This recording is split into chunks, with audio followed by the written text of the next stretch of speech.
I'll tell you something about the state dining room at Buckingham Palace that they don't put in the brochures. The ceiling is 53 feet high. The table seats 60. The chandeliers are each worth more than the average man will earn in 4 lifetimes, and they hang there with the particular indifference of things that have watched empires assemble and dissolve beneath them, and found neither occasion especially remarkable.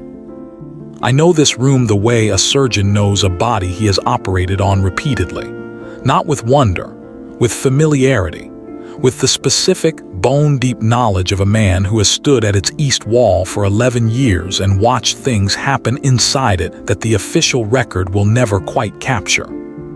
My name is Raymond. I was a royal guard for 19 years.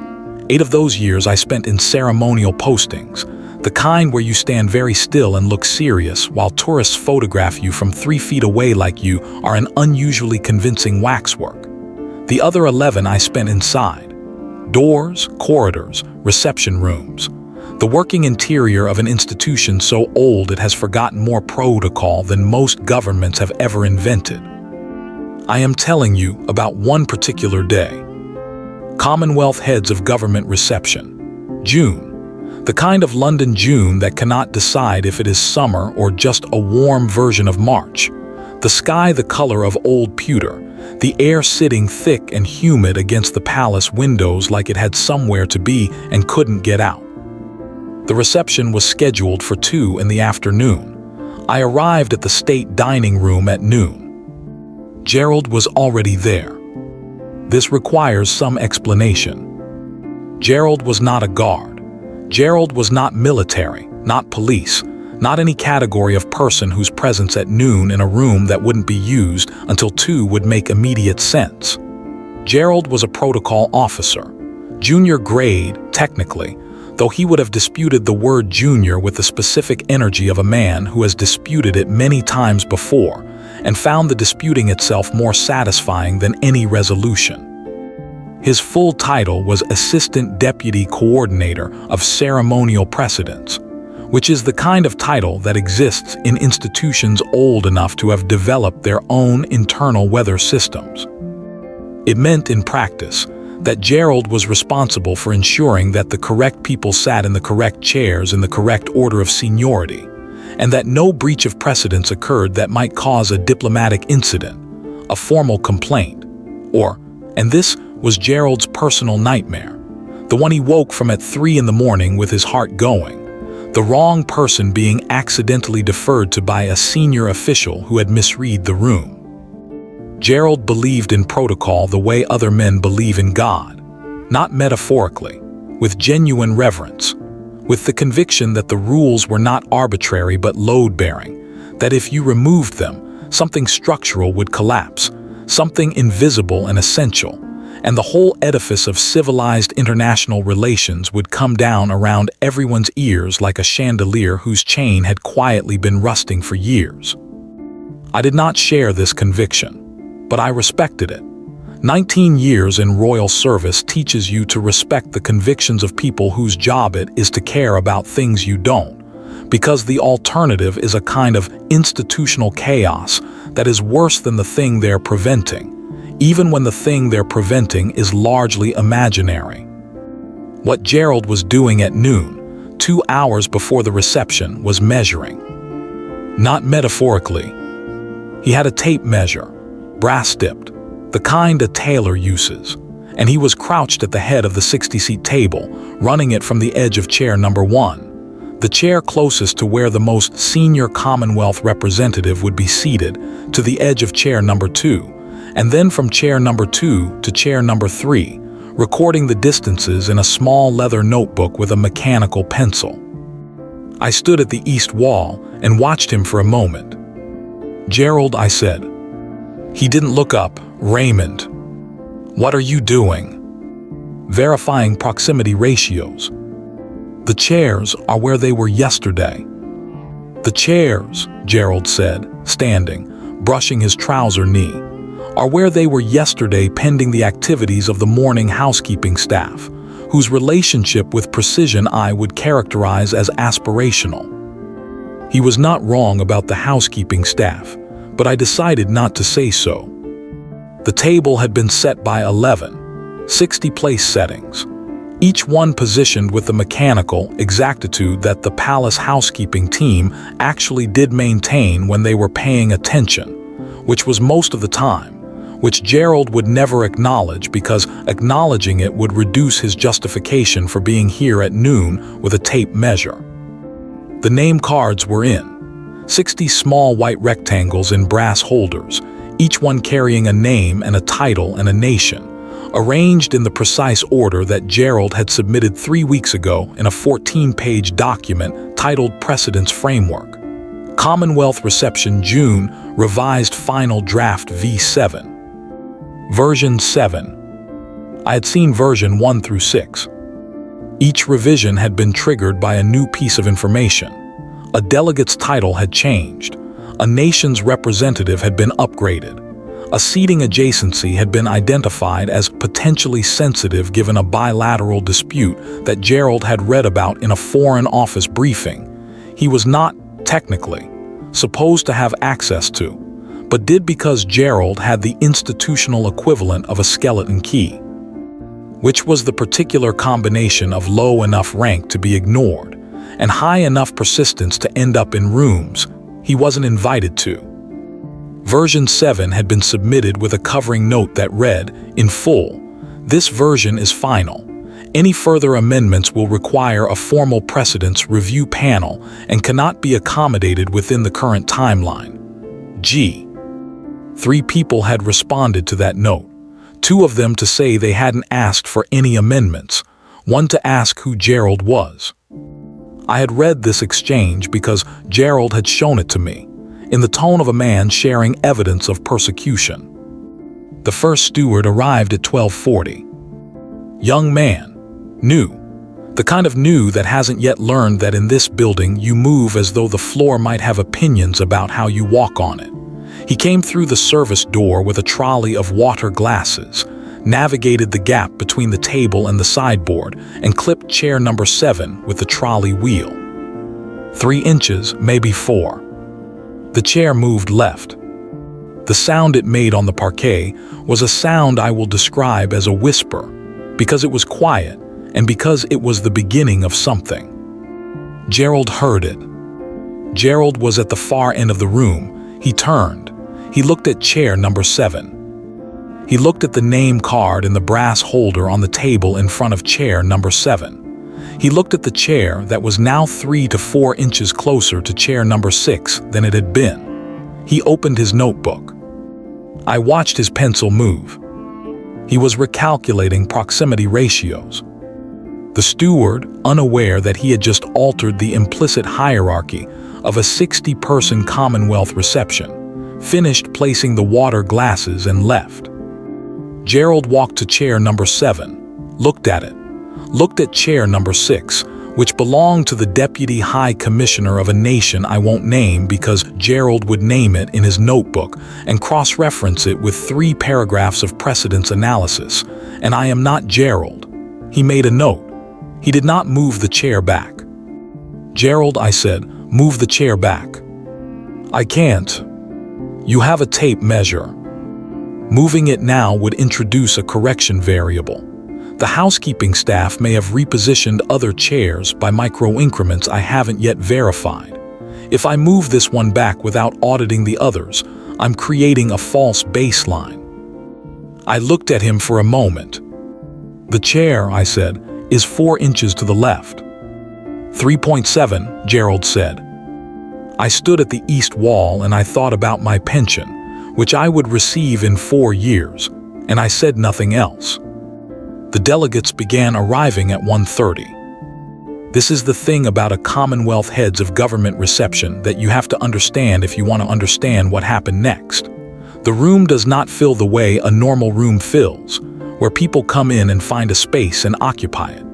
It fills the way a tide comes in, incrementally, with protocol, with the specific social choreography of people who have been briefed on where they are supposed to stand, and for how long and in what relation to whom before they move to their seats. There are introductions. There are the small, formal conversations that are not really conversations, but are the verbal equivalent of two ships exchanging flags. Acknowledgement, identification, the signal that says I see you and I recognize your category. There are aides, and there are aides to aides, and there are people whose function in the room is to ensure that other people's functions proceed without friction. And then there are people like Gerald, whose function is to ensure that the people ensuring other people's functions are doing so in the correct order. I was there to make sure nobody did anything that required physical intervention. In 11 years of interior posting, physical intervention had been required twice. Both times were small. Both times were resolved in under 30 seconds. The job, 98% of the time, is standing still and watching and knowing, with absolute certainty, what you would do if something happened, so that the certainty itself prevents the something from happening. This is the job. This is also, I have come to understand, a reasonable description of most authority. The authority is in the readiness. The action is almost never required. Gerald did not understand this. Gerald believed authority was in the documentation. The first proximity incident occurred at 1:47. A delegate, I'll call him the commissioner, because that was part of his title and because what matters is not his name but his chair, arrived, was shown to his seat, sat down, and then stood back up immediately because his aide had handed him a briefing document he needed to review before the formal proceedings began. He stepped back from the table. His chair, pushed back by the motion of standing, rolled on the parquet approximately 2 inches toward chair number 6. Chair number 6 now had 2 chairs approximately equidistant from it. Gerald made a sound, small, involuntary, the sound a man makes when he sees something he cannot unsee. He was across the room in 14 steps. I counted.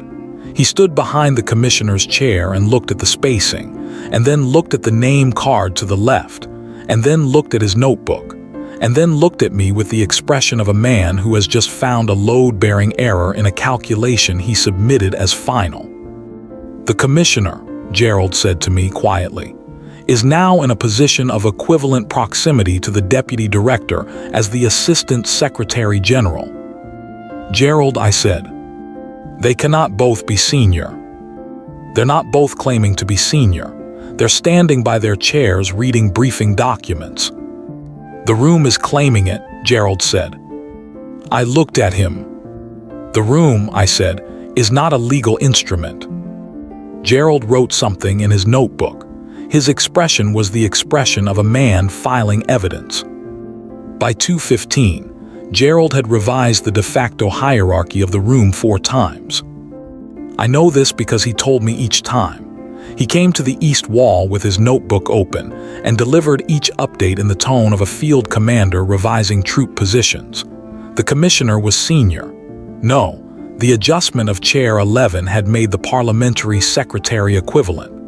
No, a serving trolley from the kitchen had bumped Chair 3, and the entire left flank of the table needed reanalysis.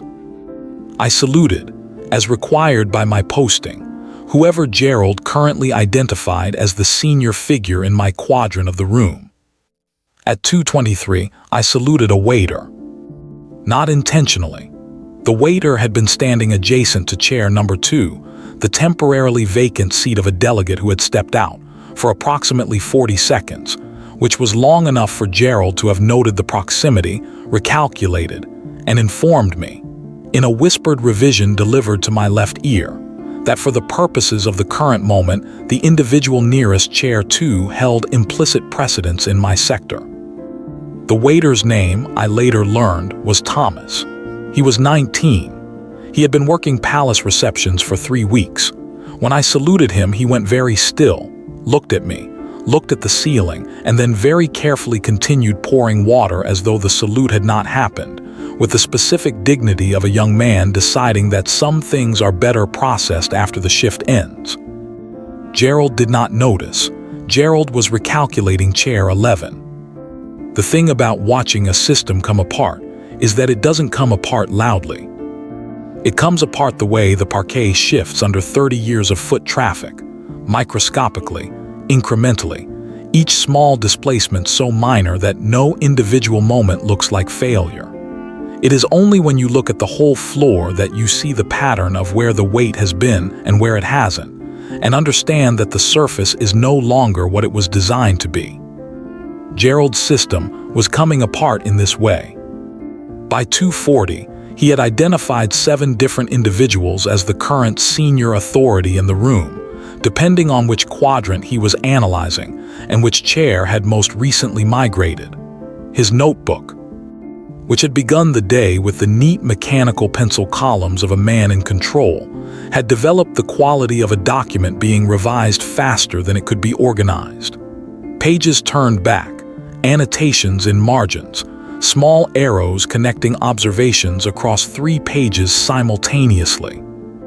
He had also, at 2:38, begun drafting what he described to me as an emergency proximity protocol addendum, a single-page document he intended to have ratified, somehow, by someone, before the formal proceedings began, which would establish a fixed hierarchy immune to physical displacement. "Gerald," I said, "the proceedings begin in 12 minutes. I'm aware. You cannot ratify a protocol addendum in 12 minutes. I can submit it for provisional adoption, pending formal review." "To whom?" Gerald paused. His pencil stopped.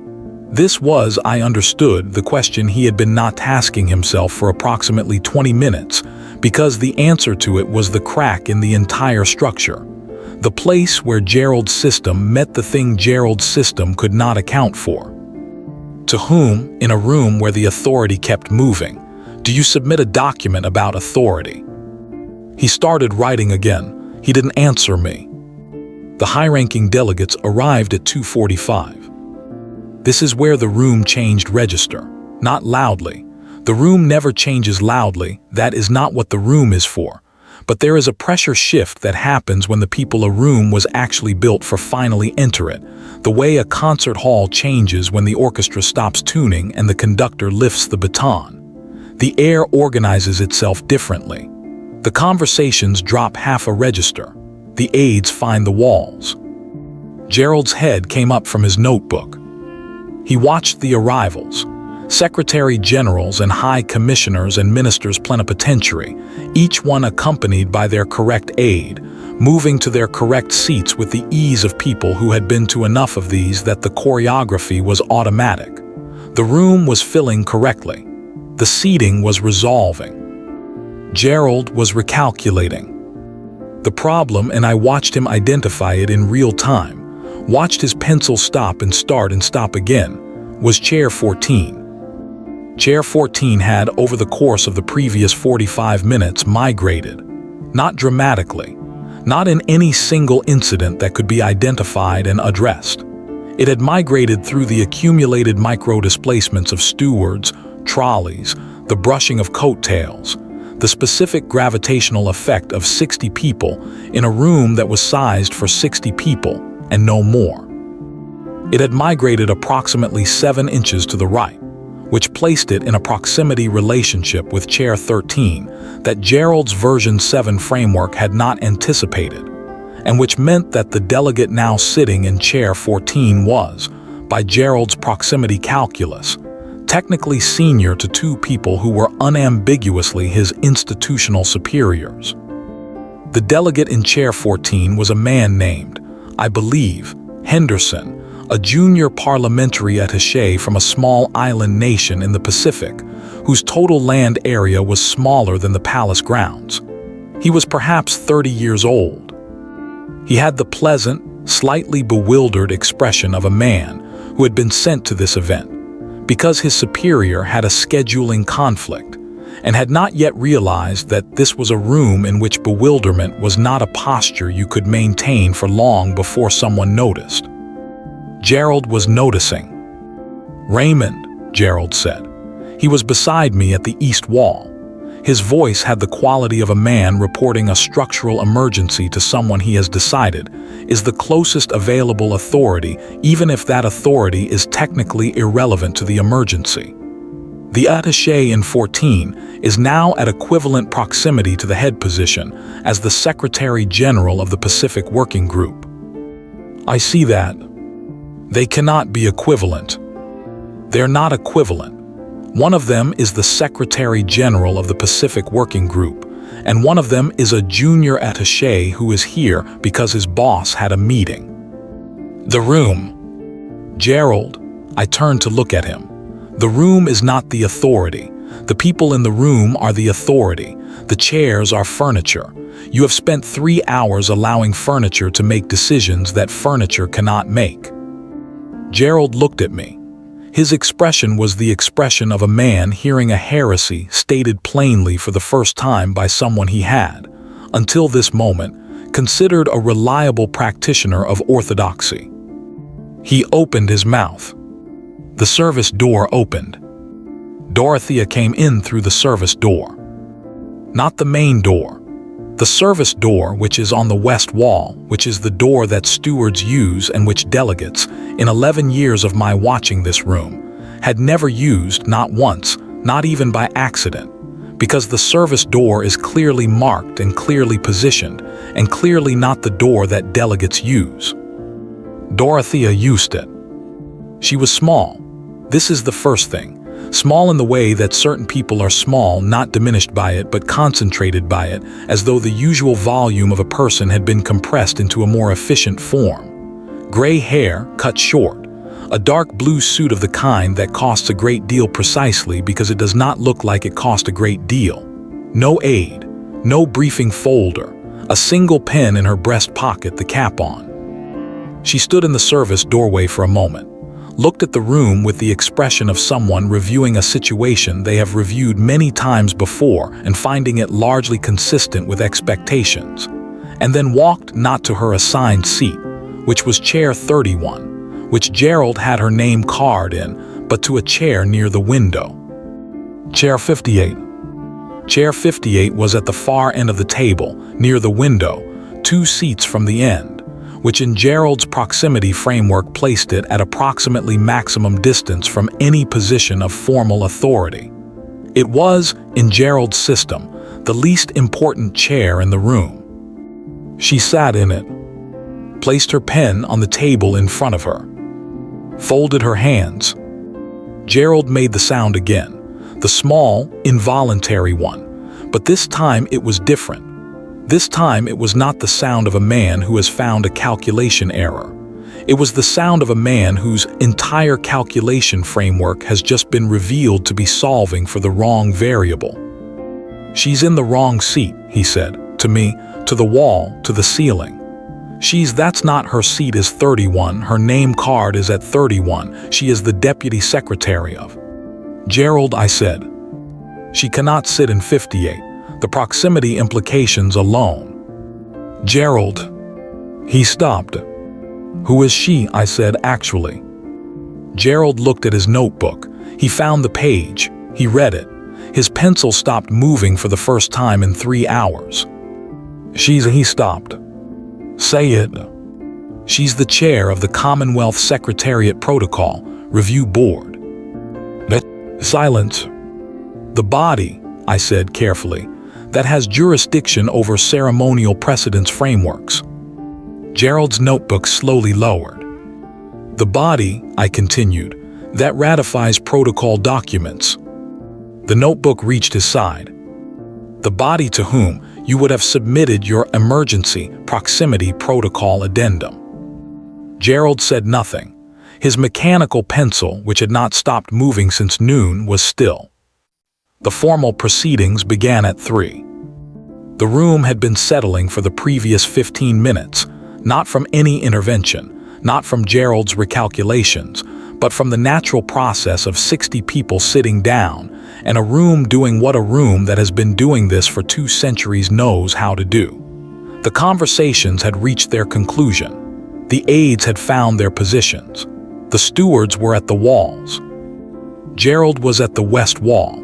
He had been at the west wall since Dorothea sat in chair 58. He had not moved. His notebook was closed. His tape measure was in his pocket. He had the quality of a man who has been running for a very long time and has just stopped, and is only now feeling the full weight of what it took to keep going. I watched Dorothea.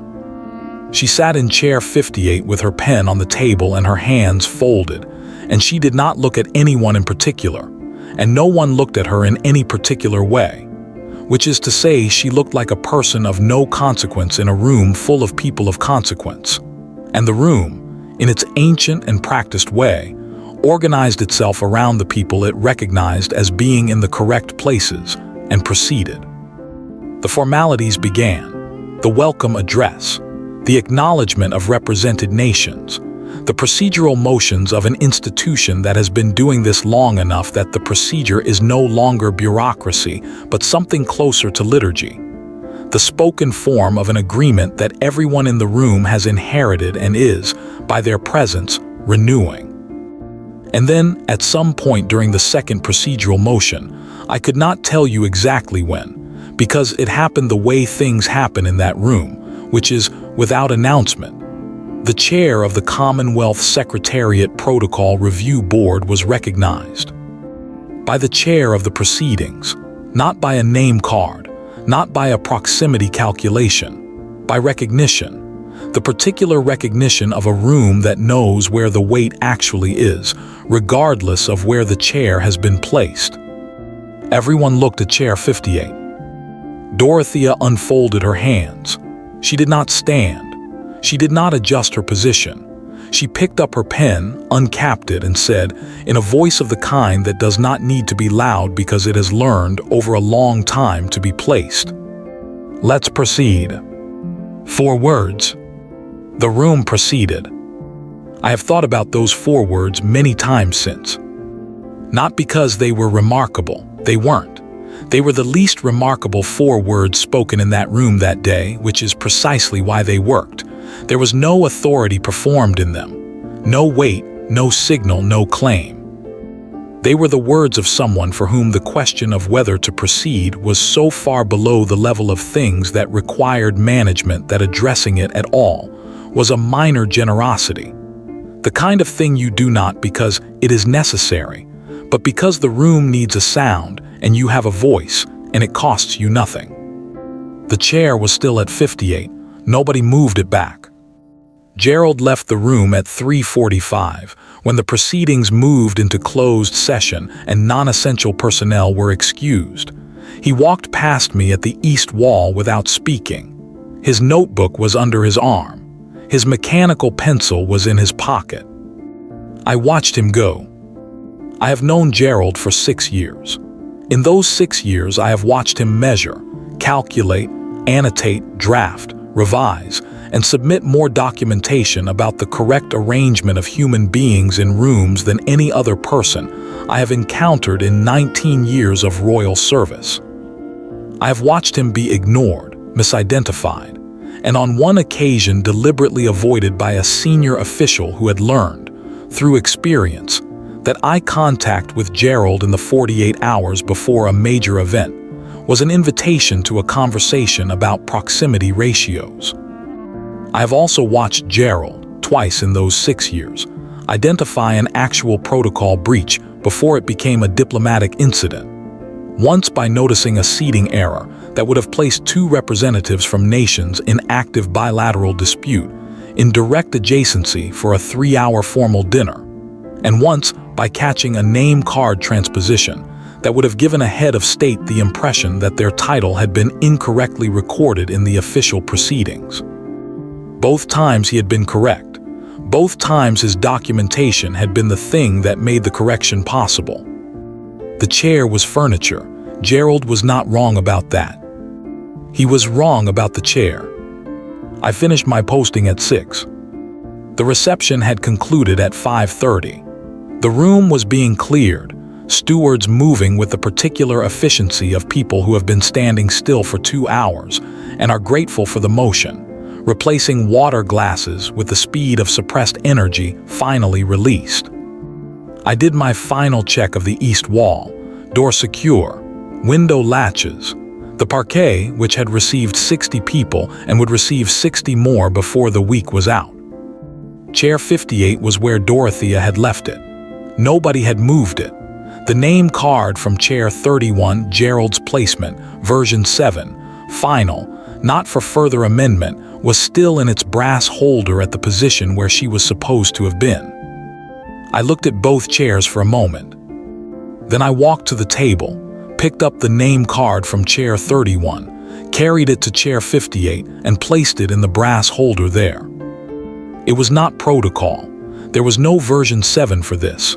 Gerald would have had thoughts about it that he would have expressed in 3 annotated paragraphs. But the card was in the right place. That much I knew. I've been a palace docent for 6 years now. I take groups through the state rooms on Tuesday and Thursday mornings. Tourists mostly, sometimes school groups, occasionally journalists with the particular energy of people who are looking for a story in a building that is made entirely of stories, and therefore offers them too many choices. I tell them about the chandeliers. I tell them about the table, which seats 60 and has seated considerably more consequential people than the 60 it seated that June afternoon. I tell them about the parquet, which is original, which has survived 2 wars and 1 significant flood, and the specific entropy of being walked on by history for 200 years. I do not tell them about Gerald. I do not tell them about the tape measure or the 7 proximity recalculations, or the waiter named Thomas who received a salute and had the dignity to proceed as though it had not happened. I do not tell them about Dorothea. But sometimes, on the Tuesday and Thursday mornings, when the light comes through the west windows at the angle that makes the whole room go gold, the chandelier light and the window light arriving at the same moment, and doing something to the parquet that makes it look less like a floor and more like a record, sometimes I stop the group at the east wall. I let them look. And I say, this room has held a great deal of authority. Some of it was in the chairs. Some of it was in the people. The trick, I tell them, is knowing the difference before you spend 3 hours measuring the wrong thing. They write it down sometimes, the school groups especially. I never tell them where it comes from. Gerald would have wanted a footnote. Dorothea would have said it wasn't worth saying. I think they're both right. That's usually where I leave it.